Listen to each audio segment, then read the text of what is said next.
এই দেশে নারী নির্যাতন, নারী শ্লীলতাহানি, নারী ধর্ষণ কি বন্ধ হয়েছে? জোরে বলেন, বন্ধ হয়েছে? গত 7-8 মাস আগেও তো আমরা দেখেছি মাগুরায় আমার ছোট্ট বোন আসিয়াকে একই পরিবারের 3 নর অফিসার কি পাশবিকতা চালিয়ে আমার বোনটাকে দুনিয়া থেকে যাওয়ার মতো পরিস্থিতি তৈরি করে দিয়েছে। আমার বোনটা কয়েকদিন হাসপাতালে ছিল, খুব কষ্ট পেয়ে দুনিয়া থেকে গিয়েছে। পুরুষ মানুষের মতো জবাব দেন, বলেন আসিয়া কবরে চলে গেছে, আসিয়ার ধর্ষকরা এখনো বেঁচে আছে না নাই?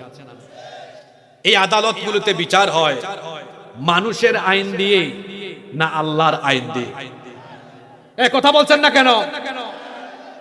দেশে 54 বছর ধরে চলে কার আইন? কথা বলেন। এ কেমন আইন যে আইন থাকার ফলে আমার ধর্ষিতা বোন কবরে চলে যায় আর ধর্ষক 7-8 মাস পর্যন্ত বেঁচে থাকে?